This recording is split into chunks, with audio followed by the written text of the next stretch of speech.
I always thought I was safe, behind palace walls, wrapped in silk, guarded by tradition, surrounded by loyalty, protected by blood. Turns out, I was only wrapped in illusions so carefully crafted that even I believed in them. My name is Seraphina Ashwynn, and I was born, second to the heir, daughter of Queen Althea, and sister to Crown Prince Thorn. I wasn't raised for power, just grace, quiet obedience, ceremonial smiles, and whispered exits. Nobody teaches you how to survive when you realize your own bloodline sees you as decoration, not destiny. I was 12 when I first noticed my birthday was forgotten completely. No cake, no song, no acknowledgement. They said it was oversight, palace busy with treaties, diplomats arriving from the west. But I saw how Prince Thorn's dog had a celebration instead. My mother never looked me in the eye, not fully, not after I started asking too many questions about the ledger books and land titles. Girls shouldn't worry about legacy, she'd say, fanning herself gracefully. That's for men to carry. But I was never just a girl. I was memory, I was presence, I was the echo of a truth buried. Father used to say, your silence is your crown, Seraphina. I thought it meant wisdom. Now I know, he meant silence was convenient for them. The shift began quietly, on a spring morning, when I found a letter buried beneath his old study drawer, sealed in red wax, with my name. It wasn't addressed to Thorn, it wasn't royal in tone, it was a father's voice, weary, worn and worried. If you're reading this, Sera, they've already erased me. They've rewritten the will, the truth, the bloodline. You were never meant to be second. You were born first, by 8 minutes, but the midwife was paid to record Thorn as heir. My hands shook as I read, each word tearing apart years of silence I had accepted, like chains wrapped in silk. I confronted my mother first, in the music chamber, where harps always played. To distract from the truth, she didn't flinch, didn't even deny it. Your father was sentimental, she said, as if love was a weakness. The kingdom needs stability. That means Thorn, you'll marry well, live quietly, be content. Content? I whispered, my voice rising. For the first time in 24 years, you stole my name, my birthright, my blood. She turned away, like she always did, when her mask cracked.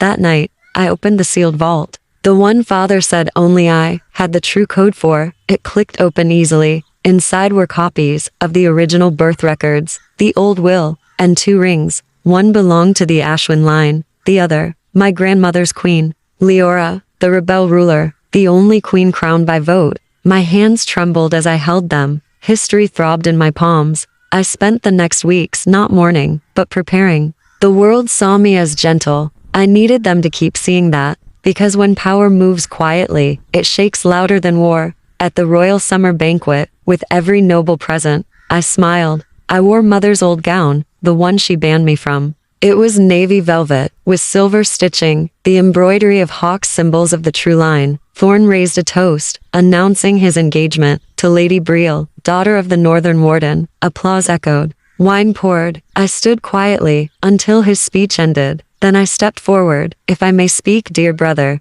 just a few words. He hesitated. I rarely asked to speak, which is why he let me. I only wish to bless this union, and perhaps share a gift Father left behind. I held up the scroll, the red wax still intact, the royal seal of King Adrien. A hush fell. My mother paled. Thorn's smile stiffened. I broke the seal, unrolling the parchment slowly, like a blade unsheathed. This is the original will, written by King Adrien, 14 days before his passing. In it, he names his heir, not Thorn, but Seraphina. Gasps spread through the banquet. Some stood, some whispered, a few smirked knowingly. I ask only for truth, not vengeance, only recognition, not a crown. My voice never shook, but my knees almost did, until the hall went quiet. Then, from the left, the old chancellor rose. His voice shook with age, but not with fear. I was there, when King Adrien signed that. It is real. It was suppressed.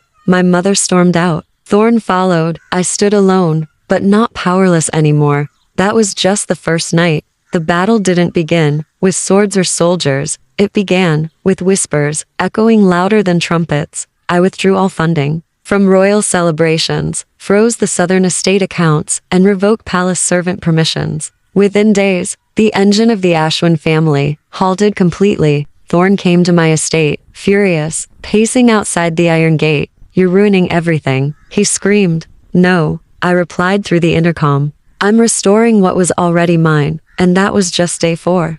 The palace corridors felt colder, without my footsteps, echoing in submission, without my presence, smiling politely, fading into walls. Their world had shifted overnight, and they weren't ready for a daughter, not begging for acceptance, but standing, unshakable. My mother summoned me next morning, not as a queen, but as a woman whose control was slipping like sand. Her voice over the royal line still tried to sound composed, elegant, undisturbed, but I could hear the panic beneath. "We should talk privately, Seraphina, before this becomes irreversible." "It already is, Your Majesty. I've simply revealed it. I wore white that morning, the color they reserved for mourning, but I wore it for clarity, for rebirth." My steps didn't echo anymore. They struck. I entered her chambers quietly. The room smelled of jasmine, of old power, of years spent preserving a lie. She stood by the window, facing the east, where the sun rose, same direction she faced when father died. "You don't know what you're doing," she whispered, not turning around. "This family has built itself on legacy, not emotion." I smiled softly. Then why was I erased for being born 8 minutes earlier? She turned then slowly, her face unreadable, except her hands which trembled. "Because you weren't strong enough," she said coldly. "You weren't like me." "No, I'm not like you. I didn't rewrite history. I revealed it. You'll tear this house apart," she snapped, stepping closer, her rings glinting like thorns of control. "Then it was never strong to begin with," I replied calmly, refusing to flinch. That night, she sent envoys, old councilmen, advisors I hadn't seen in years, each with offers, suggestions, veiled threats. One by one, I dismissed them, with grace, not bitterness, but with finality. Then came Lady Brielle, Thorn's fiancée, dressed in pale violet, expression unreadable, spine perfectly straight. She bowed low, offered tea, and sat across from me, like we were sisters, not rivals. "I didn't know," she said softly. "They told me you were sickly, born weaker. That's why Thorn was named." I studied her closely, not her words, but her intent. There was no malice, only conditioning. And yet here I am, breathing, unbroken, not erased. She placed her cup down gently. "Will you still come to the engagement ceremony?" I almost laughed. "You still plan to marry a man who forged bloodlines?" She looked down, and then she said something I hadn't expected. "He's scared of you now. All of them are." That made me pause, not in victory, but realization, because fear was never my intention. Truth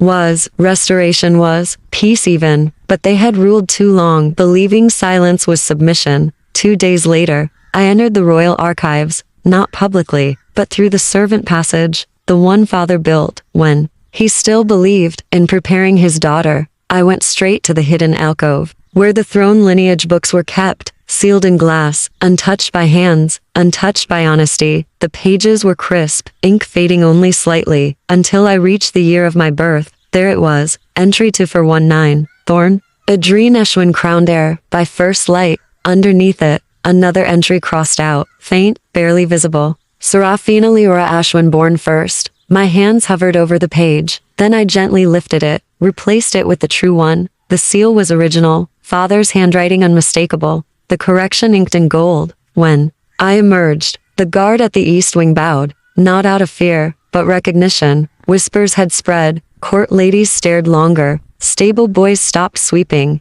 children curtsied softly. They no longer saw me as silence. They saw me as something else, a return, a correction. Thorn tried again the next night. He arrived at dusk, red-eyed, disheveled, half prince, half brother. "You don't understand what this means," he said. "For me, for the realm." I poured 2 glasses of wine. "No, Thorn, I understand exactly what it means." "Then why are you doing this?" "Because you ruled a kingdom, built on theft, and I am not asking, I am reclaiming." He slammed the glass down. "The nobles won't back you. They're tradition bound. You're disrupting centuries. Then they'll learn that truth sometimes arrives centuries late, but it still arrives." He left without finishing his drink, without bowing, without looking back, and I let him. That night, I lit the royal fireplace, tossed in every false document, every redacted scroll, every lie wrapped in ink. I watched them burn, not with hatred, but with freedom. By dawn, the court received an invitation, not a demand, an invitation. Seraphina Ashwynn, daughter of Adrien, calls upon the High Council to witness the opening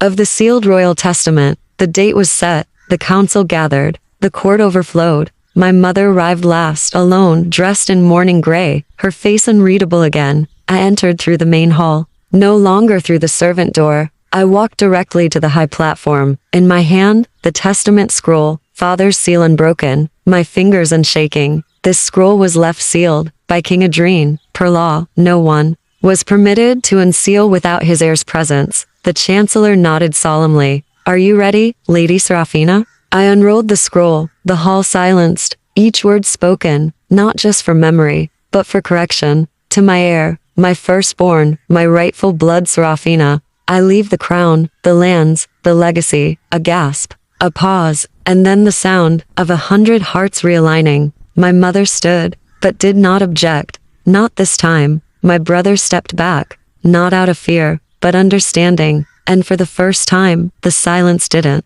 crush me. It carried me. The coronation day didn't begin loudly. No trumpets, no fanfare, no blaring drums, only calm footsteps and quiet sunrise. The sky itself looked unsure, like it too wasn't ready to witness truth, dressed in white, reclaiming everything buried. The hall was filled, yet hushed, nobles seated by blood order, old alliances whispering nervously, wondering if silence could truly crown. My name was called, not as lady, not as second-born, but as heir, daughter sovereign. I stepped forward slowly, not trembling, not rushing, dressed not in gold, but in steel gray silk, stitched with phoenix feathers. Father's ring rested on my finger, his testament in my hand, his memory in my breath, and truth in every step. Julian knelt first. Not Thorn, not a noble, just a brother, defeated and relieved. You were always first, he said softly. I just didn't know it. I placed a hand on his shoulder, not in revenge, but in release. You do now.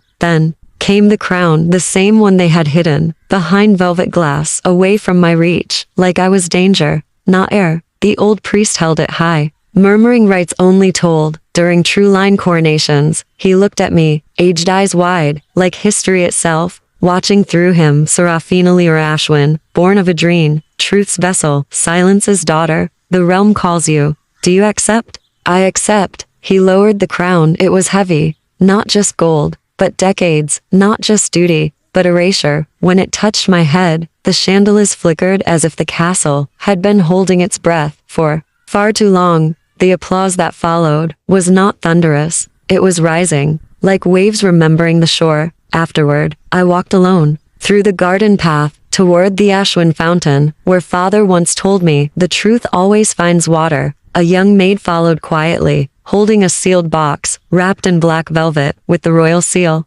From your father's library, hidden behind his journal, only meant for your coronation day. I opened it with trembling fingers. Inside, a leather-bound book, and a letter, to my daughter, the rightful heir. If you're reading this, you chose truth, even when it hurt. They will try again, to bend records, erase voices, forge loyalties. But you, my Seraphina, were born with fire.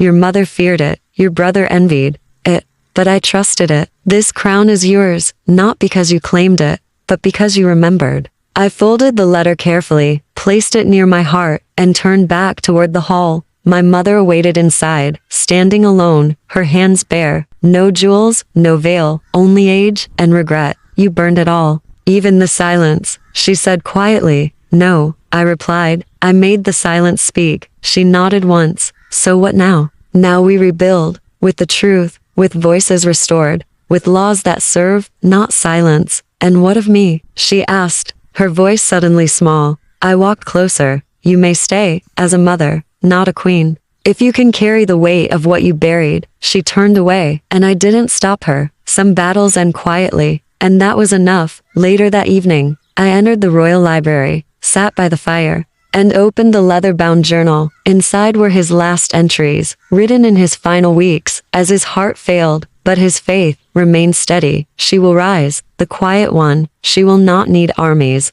only truth, she will not wear rage. Only resolve, she will not seek revenge, only return. I wept quietly, not from sorrow, but from witnessing myself, in his words, finally seen, finally chosen. The realm changed slowly, not overnight, but one law at a time, one council seat at a time, one restored name at a time. The title High Lady of Ashwynn, once used ceremonially, now held power, and I used it, not to rule over, but to lift. I opened the gates again, welcomed exiled voices, erased heirs, daughters forgotten. My court became known, not for fear, but fairness, not for grandeur, but grace. And though they still whispered, behind velvet fans, this time, they whispered hope. One morning, months later, a girl approached me outside the marble atrium, clutching a paper. I wrote my name in full today. Not just initials, she said, eyes wide. Good. I smiled. Let the world see it.